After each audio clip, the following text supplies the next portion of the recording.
Well, Grant, we've talked about human rights and how every individual has the right to equal treatment and a school that is free from harassment and discrimination. I know that you and I have both encountered situations where rights conflict. For instance, the right for a teacher to be free from harassment, for instance, being harassed on the basis of race or comments on the basis of gender. Where there might be then have to deal with a student who has behavioral problems and a disability where they exhibit such conduct because of their disability. Can you comment on that? Well, that's a very good example of a conflict of rights because the individual right to freedom from discrimination and harassment comes directly into conflict with the fundamental right of the child to an education. And what makes it even more complicated is that in Ontario, you've talked about the Ontario Human Rights Code and its protections. The Ontario Human Rights Code would protect the right of that child against being discriminated against on the basis of the imposition of discipline based on their disorder. So if the principal were to say, well, that child needs to be suspended or expelled because of their conduct, first of all, the Education Act would say we have to mitigate the discipline because of the disability. And certainly a complaint to the Human Rights Tribunal on behalf of the child would be that the child's education is being interfered with because of their disability. So that's a prima facie case of discrimination. And what makes that interplay of rights so complicated is that your right to freedom of harassment as a teacher is covered by a piece of legislation, the Occupational Health and Safety Act, which claims to be paramount over all other legislation in Ontario. And the student's right to an education free of discrimination is subject to the Ontario Human Rights Code, which also claims to be paramount to all other legislation in Ontario. So we're at a deadlock. What I think is interesting in terms of these paramount or fundamental individual rights that make conflict is that the Supreme Court of Canada and others have said, look, this is something that an employer, a school board, has to be proactive about. And also the Occupational Health and Safety Act talks about employers must take all reasonable precautions. So my position is, Grant, in terms of conflicting rights, this is a situation that should be anticipated and should be sat down and worked out really before you get to the situation where you have to talk about student discipline. And that is really by sharing of information.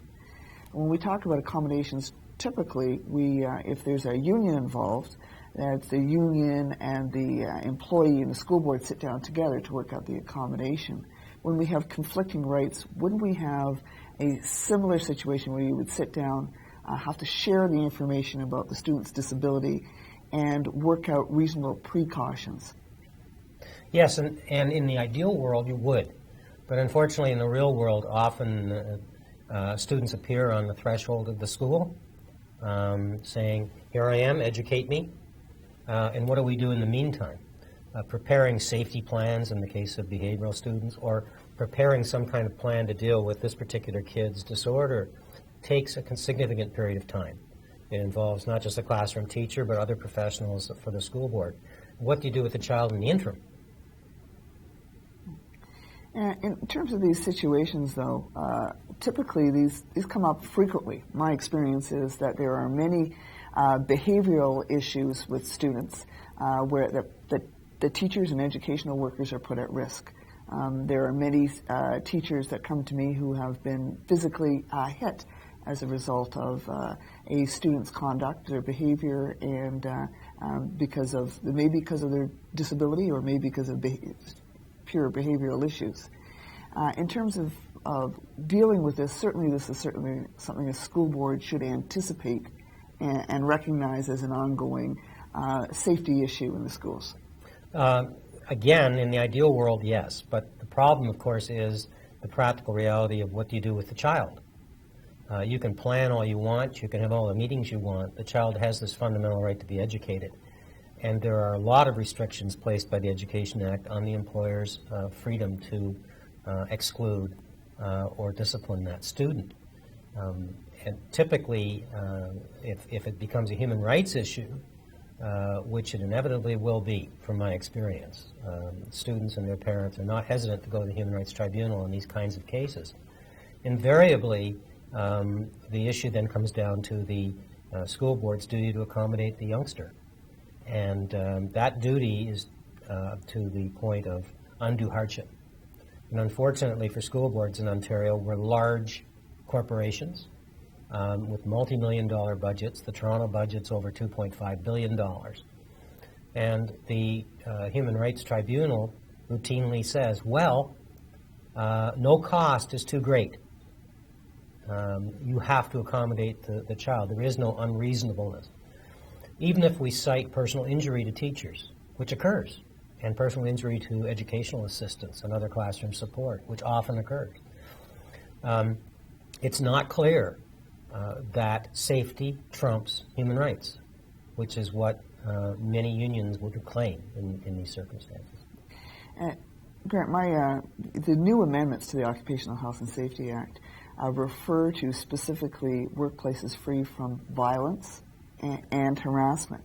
Now, violence would include the type of conduct from a student, the type of behaviors that we're talking about, through students hitting teachers or threatening to hit students, because, of course, the Occupational Health and Safety Act protections cover both physical violence and the threats of physical violence. Now, under that act, there's actual process for an individual to refuse to work. Correct. Yeah. And school boards, of course, have to anticipate that, because they have to take into account all reasonable precautions, and they have to recognize work refusals and anticipate that they are going to occur. Has the school boards, in light of these amendments, come up with process to deal with that? In reality, no. I don't know of any school board in Ontario that has sort of a fail-safe plan, because so many of these situations are fact-specific. The child's individual, the needs are individual. And again, the Human Rights Code stipulates that the analysis of accommodation needs and the analysis of discrimination complaints involving children are individual. They are not to be circumscribed on the basis of a general policy or a general plan.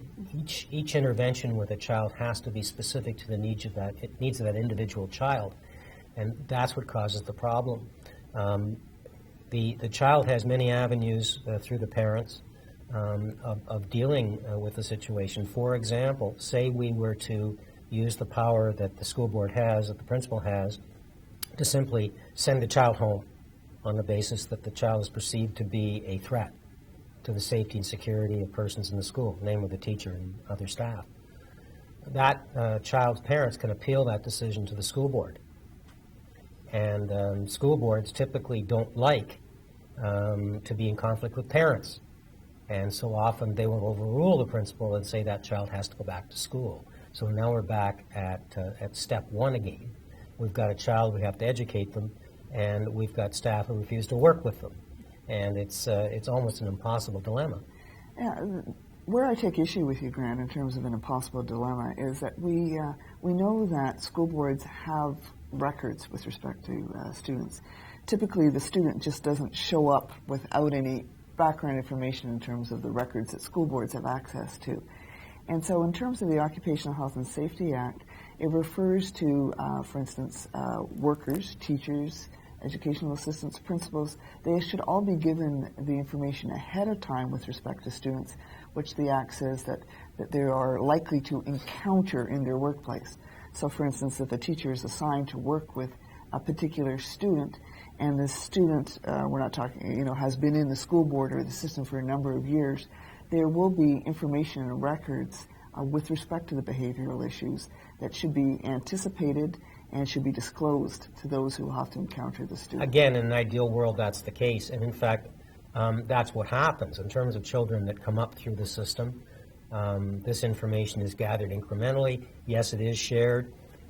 If an IPRC places a child in, say, a behavioral program, the principal and the special ed staff will routinely put together a safety plan which is in accordance with the requirements under the Occupational Health and Safety Act for the student, and everything will be fine up to a point. But even in an ISP setting where you have one teacher, an educational assistant, a child and youth worker, and 4 or 5 students, there is still a risk.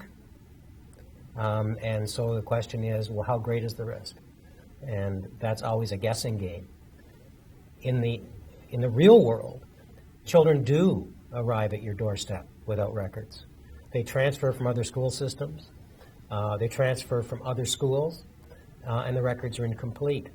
Often, parents refuse to cooperate with the IPRC process, and in some cases, there are no records whatsoever of the child because the child has been moved from school to school.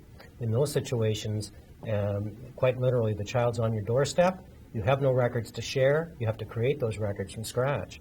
And if the parents say, we do not want a psych assessment of little Johnny, we're into a huge problem in terms of doing any kind of basic risk assessment. Grant, but that's going to conflict. There's a basic right for educational employees to have a workplace that is safe, just like other employees in other fields. And so in terms of a right to education, it doesn't mean a right to education that day. Precautions have to be taken, and that may be that there may be some delay in placing the student until they get the proper information that is then appropriately shared. It shouldn't be up for the teacher to guess with respect to what is the behavioral issues, what are the triggers that may cause the student to become violent, or to guess how they should deal with the situation which they're likely to encounter with the student. I think the Occupational Health and Safety Act says that workers don't have to be in a situation where they have to guess or deal with risks without an actual plan and without the appropriate information. But you see, again, here's the problem. School boards don't have the authority to send a kid home for a few days or for a few weeks while the planning takes place. A student can only be denied an education if they are formally excluded from the school by order of the principal, which is appealable to the board, or they're disciplined. They're suspended or expelled. And there's extreme limitations placed on those by the Education Act. So if the school board does what you suggest, we immediately run the risk of being taken to the Human Rights Tribunal, being taken to the Child and Family Services Review Board on the basis of an appeal of the expulsion, for example, or fighting it out in front of the trustees of the school board about the right of the child to attend school. So it's not that easy. But we're talking about here risks of physical violence that we're talking about, and we know that workplaces can be dangerous places. And with respect to weighing of these risks, what we have under the Occupational Health and Safety Act now, and that's an act, again, that can't be contracted out of, we have a situation where they say that we have a right to refuse those risks. Now, I recognize that, for instance, teachers, their right to refuse is somewhat altered from the average worker with respect to certain regulations under the Occupational Health and Safety Act, but that's only with respect to where students may be left in what's called imminent danger or jeopardy. And I would take it that in those situations, it really is the school board that would have to then put in the provisions as opposed to the individual teacher having to bear the risk of physical assault. Oh, that's quite true, but the problem is who does it. Let's take a 10 or 11-year-old child who's extremely violent, and those behaviors are such that they're constantly a risk. And the placement that's been recommended for them is that they have 2 educational assistants with them at all times, and they can still act out and cause damage. The Occupational Health and Safety Act does not recognize that situation, in my opinion. There's a major gap in that legislation because that kind of behavior in another setting, for example, if that child were in a hospital, or if that child were in a treatment center, or if that child were now 12 and in a jail, the employees would be forced to work with that child no matter what the risk. But because the child's in an educational institution and in a behavioral program, the employees can refuse to work with that child. It's a hopeless dilemma for school boards. Well, in terms of school boards, though, one of the issues that I find that I think the school boards are going to have to come to terms with, unlike, for instance, in a hospital where the workers would have access to the medical charts and all the information, it seems to me that up to this point, many teachers are kind of operating blind. They don't have access to the records. The school boards then say that those are private records and we're not going to disclose those records. And so it is truly up to the teacher who does not have sufficient information to protect himself or herself with respect to this. And under the amendments to the Act, really it deals with it in a proactive way where the school board must disclose the information ahead of time before the situation is encountered, or must put in the plan ahead of time. And where possible, I would agree with you that that's what is done. And from my experience, what is done now is, first of all, the special ed teacher does have access to the OSR. The problem often is that there's no OSR because kids transfer, and the OSRs often take weeks, sometimes months, to show up, especially if it's a transfer from another province or from a distant school board. But even where the OSR is there and the teacher has access to it, there is still a whole host of legal issues. For example, the Education Act says that the OSR is for the use of teachers. It does not specifically empower educational assistants or other professionals to see the OSR. So if the school board uses its authority under the Occupational Health and Safety Act to say, create a binder in the classroom with excerpts from the OSR relating to the safety issues presented by the child, it could be argued we're violating the Education Act by doing that. I think most school boards now choose to do that, and I think you'll find most special ed classrooms contain that kind of binder with that kind of information so that anyone who works with the student would have access to formal records which would give them an idea of the risk presented by the child and the various strategies that have been recommended to deal with those risks. But there's always the exceptional situation. Grant, I deal with a lot of individuals that have to have accommodations from the school board, either because of disability or another ground, for instance, age, where they have to actually have departures from the other duties of, for instance, the teachers. Yard duty is an example we come across a lot, where somebody can't do outside yard duty anymore because of their disability. And of course, they have their disability would be private information. In terms of those situations, can you comment in terms of undue hardship, where one teacher may say that it's unfair that they have to do yard duty and another person is accommodated? Well, that's another great example of individual rights in conflict, because the individual's right to be accommodated would dictate that the board alter the scheduling, say of supervision that you've mentioned, or change the type of supervision that teacher is doing based on their physical need.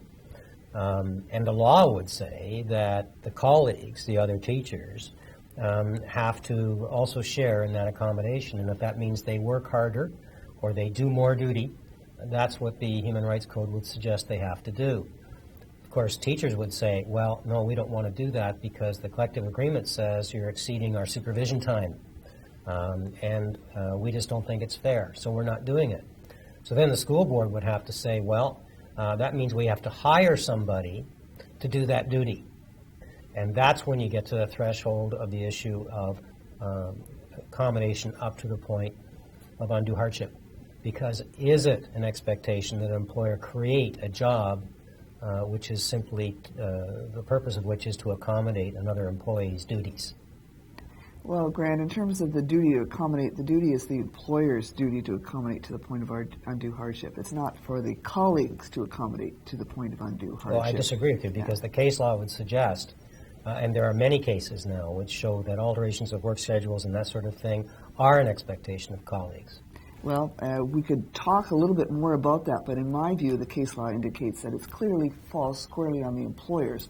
For instance, if they could hire someone else to assist with outside duties, then it shouldn't then fall on the colleagues to have to do additional duties, because it's the employer's obligation. And if the tribunal were to find that is unreasonable, that creating another job simply so that there's two people doing one person's job is unreasonable, you're back to the situation of is it reasonable to expect colleagues to shoulder the extra responsibility? Now, Another dilemma. You referred to a large budget for the school board in question. In terms of undue hardship, simply costing money doesn't necessarily mean undue hardship. You'd have to meet that very high test of what is undue hardship in terms of accommodation. Yes, generally speaking, that's true, although there is case law that says you don't have to create additional jobs, despite your size. Well, we'll have to fight it out in our next case. We will.